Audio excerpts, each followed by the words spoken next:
Hello everyone. एक बहुत ही important topic है सिविक सेंस और आजकल इसके बारे में बहुत बातें हो रही हैं। तो सबसे पहले हम जानने की कोशिश करेंगे कि सिविक सेंस होता क्या है और ये इम्पॉर्टेंट क्यों है और कैसे हम लोग सिविक सेंस सीख सकते हैं। तो सबसे पहले तो आप ये जान लीजिए कि सिविक सेंस जो होता है उसका मतलब है रिस्पॉन्सिबिलिटी और रेस्पेक्ट के साथ पब्लिक लाइफ में बिहेव करना। इसमें बहुत सारी चीज़ें आती हैं, जैसे कि रूल्स फॉलो करना, अपने आसपास के माहौल को सुंदर, साफ और अच्छा बनाना, और दूसरे लोग भी एग्जिस्ट करते हैं सोसाइटी में, हमारे आसपास दूसरे लोग भी हैं, उनको कंसीडर करना, उनके लिए एम्पैथेटिक होना, उनके प्रति अपनी जिम्मेदारी को समझना। इन सभी बातों को मिलाकर के बनता है सिविक सेंस। तो सिविक सेंस एक बहुत ही इम्पॉर्टेंट मुद्दा आज के टाइम में बना हुआ है और हम ये समझें कि ये इम्पॉर्टेंट क्यों है। ये इम्पॉर्टेंट इसलिए है कि जब हम समाज में रहते हैं तो समाज में अन्य लोगों के साथ कैसे हार्मनी में रहा जाए, कैसे लॉ एंड ऑर्डर को मेंटेन किया जाए, कैसे अपने आसपास के वातावरण को क्लीन रखा जाए, इन सब चीज़ों को इंश्योर करने के लिए ही सिविक सेंस बनाया जाता है, इसलिए ये इम्पॉर्टेंट है। और जब सारे लोग इसको प्रैक्टिस करने लगते हैं तो हमारा जो पब्लिक स्फेयर है, जिसमें बहुत सारे इंडिविजुअल्स रहते हैं, वो ज़्यादा सेफ होता है, ज़्यादा क्लीन होता है और सभी लोगों के लिए प्लेजेंट एटमॉस्फेयर क्रिएट करता है, एक अच्छा एम्बियंस क्रिएट करता है जिसमें आप अपनी लाइफ में थ्राइव कर सकते हैं, ग्रो कर सकते हैं, खुद को इवॉल्व कर सकते हैं। सो सिविक सेंस एक बहुत ही ज़रूरी मुद्दा है। अब प्रश्न उठता है कि हम कैसे इसको अक्वायर कर सकते हैं, सिविक सेंस को कैसे अक्वायर किया जाए। तो सिविक सेंस सबसे पहले तो अक्वायर करने के लिए हमें अच्छी आदतें सीखनी पड़ेंगी। गुड हैबिट्स, हमारे हैबिट्स जो होते हैं ना, वही हमें फॉर्म करते हैं, हमारी कैरेक्टर को, हमारी पर्सनालिटी को फॉर्म करते हैं। तो हम क्या करें कि जो रूल्स हैं उन रूल्स को शुरू से ही ऑब्जर्व करें और उन रूल्स के अकॉर्डिंग अच्छी हैबिट्स डेवलप करने में मदद करें दूसरों की। जैसे कि बच्चों की, छोटे बच्चों में सिविक सेंस डेवलप करना सबसे ज़्यादा ज़रूरी है, क्योंकि वो सीख सकते हैं, जल्दी सीख सकते हैं और वो लंबे समय तक उसको प्रैक्टिस कर सकते हैं। और साथ ही साथ अडल्ट एजुकेशन, जो बड़े लोग हैं, वो कोशिश करें कि सिविक सेंस के दायरे में रहकर ही काम करें। तो छोटे छोटे स्टेप्स आप ले सकते हैं, जैसे कि लिटर नहीं करना है, ट्रैफिक सिग्नल्स को फॉलो करना है, दूसरों की ज़रूरत पे मदद करनी है और अपनी कम्युनिटी को बेटर बनाने के लिए एक दूसरे के साथ हार्मोनाइज्ड वे में रहना है, ताकि हमारी जो रिलेशनशिप का वेब है जिससे कि हमारी सोसाइटी बनती है वो अच्छे तरीके से रन कर सके। तो इसके लिए सबसे पहले आज हम लोग 10 पॉइंट्स पर बात करेंगे जो हमारी पर्सनल रिस्पॉन्सिबिलिटी और हमारे हर दिन के एटिकेट्स के बारे में है। इसमें है तो बहुत सारी चीज़ें, मैं कई सारे वीडियोस बनाऊंगी और आपको बताते चलूँगी कि कैसे सिविक सेंस हम लोग सीख सकते हैं और क्या क्या चीज़ें सिविक सेंस में आती हैं। तो सबसे पहले कि हम लोग अपना वेस्ट जो है उसे केवल डस्टबिन में डालें। अब आप कहेंगे कि डस्टबिन नहीं हो तो क्या करें। डस्टबिन ना हो तो आपका जो भी वेस्ट है उसके नेचर को देखते हुए कि वो किस टाइप का वेस्ट है, क्या वो सॉल्युबल वेस्ट है, क्या वो प्लास्टिक वेस्ट है या कुछ ऐसा वेस्ट है जो हार्मफुल है, क्या वो ऐसा वेस्ट है जो कि कीड़े मकोड़े, चींटियाँ, मक्खियाँ, इन सबको अट्रैक्ट कर सकता है। इसको देखते हुए सही जगह पर उसको डिस्पोज करें। अगर कहीं पर डस्टबिन नहीं है और मिट्टी से जुड़ा हुआ कोई अगर आपका कूड़ा है तो उसे किसी ऐसी जगह पर डालें जो मिट्टी में डिज़ोल्व हो जाए और वो गंदगी भी ना फैलाए। तो लिटरिंग करने से बचें, मतलब कि हमें लिटरिंग नहीं करनी है। और कहीं भी अगर हम लिटर कर रहे हैं तो इस बात का ध्यान रखें और कॉन्शियसली अपने उस लिटर को, अपने वेस्ट को ध्यान से उठाकर रख लें, सही जगह पर डिस्पोज करें जहाँ पर उसकी जगह हो और जहाँ पे समाज के किसी अन्य व्यक्ति को परेशानी ना हो। तो लिटरिंग करने से दूसरे लोगों को हार्म हो सकता है, परेशानी हो सकती है। जैसे केले का छिलका आप कहीं भी फेंक दें, कोई फिसल के गिर सकता है, किसी का पैर टूट सकता है। तो आपको ये ध्यान देना पड़ेगा कि आप सिर्फ और सिर्फ डस्टबिन में ही अपने वेस्ट को डालें और अगर कहीं पर प्रॉपर डस्टबिन नहीं हो तो अपने कूड़े को अपने बैग में, अपने पॉकेट में या कहीं भी सही समय तक संभाल के रखें और जब ज़रूरत पड़े तब उसे डिस्पोज कर दें सही जगह पे। Don't spit in public spaces. बहुत सारे लोग दीवारों पर जो है आर्ट बनाते हुए चलते हैं, कहीं भी थूक देते हैं, बस से, गाड़ियों से चलते हुए वो स्पिटिंग करते रहते हैं और ये एक मार्क है कि आप दूसरों की रेस्पेक्ट नहीं करते। मतलब अगर आपको किसी के लिए रेस्पेक्ट शो करना हो, क्लीनलीनेस और हेल्थ के प्रति जागरूक करना हो, तो सबसे पहले आपको एक छोटी सी आदत का ध्यान रखना पड़ेगा कि कहीं भी इधर उधर पब्लिक प्लेसेस पर स्पिटिंग ना करें, और इसके लिए कोई भी ऐसी चीज़ मुंह में न डालें जिसको कहीं भी पब्लिक स्पेस पर थूकने की ज़रूरत पड़ जाए।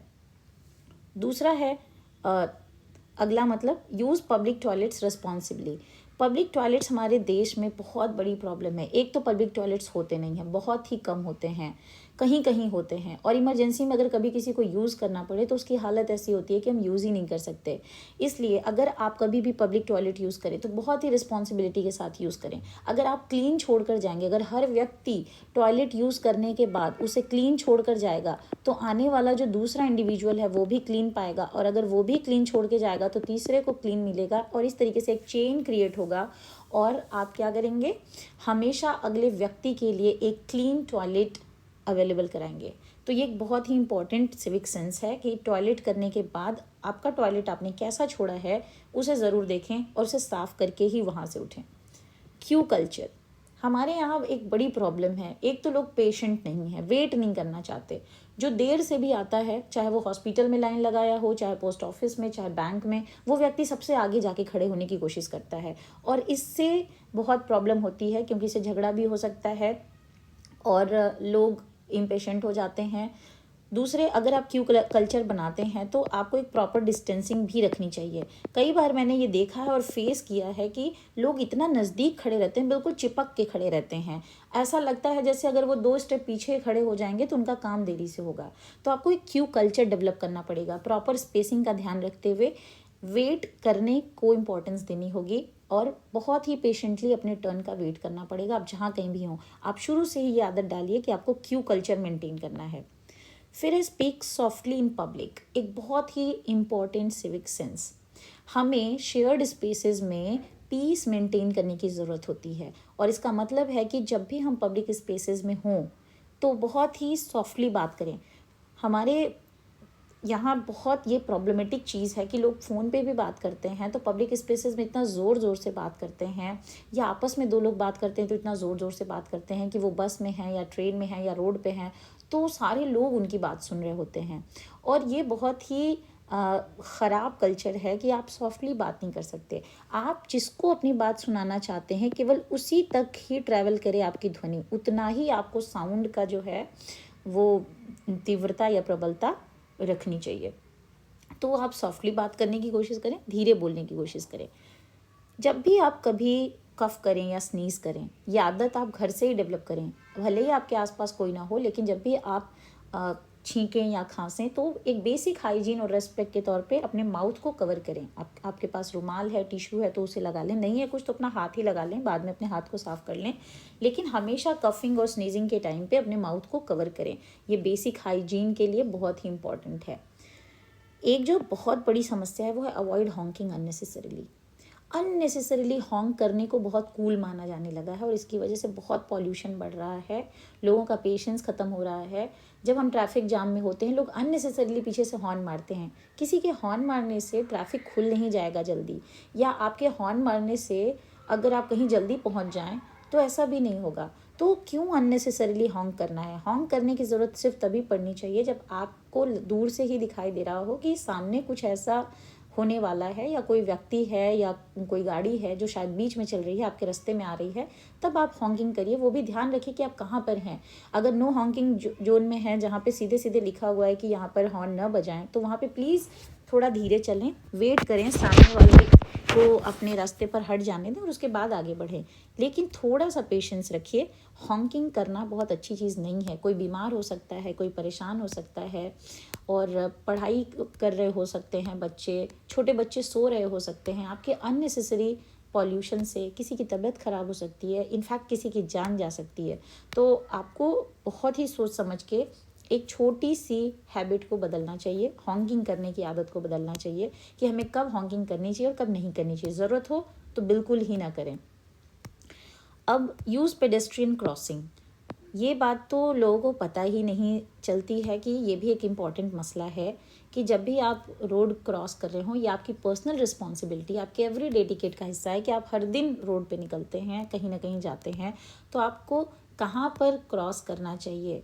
प्रॉपर जो पेडेस्ट्रियन क्रॉसिंग होती है वहाँ पर ही आप क्रॉस करें, और अगर आपके आसपास कहीं पेडेस्ट्रियन क्रॉसिंग नहीं है तो आप खाली जगह देखते हुए, जब दोनों तरफ से गाड़ियाँ ना आ रही हों, तभी रोड को क्रॉस करें। इससे आप अपनी पर्सनल रिस्पॉन्सिबिलिटी को भी समझते हैं और एक सही तरीके से आप रोड क्रॉस करते हैं। मैंने ये देखा है, अपनी आंखों के सामने देखा है कि पेडेस्ट्रियन क्रॉसिंग होते हुए भी, और ऊपर से जो क्रॉसिंग ब्रिजेस होते हैं उनके होते हुए भी लोग जो है भीड़ भाड़ के इलाके से गाड़ियों के बीच से रोड को चीरते हुए वो क्रॉस करने की कोशिश करते हैं।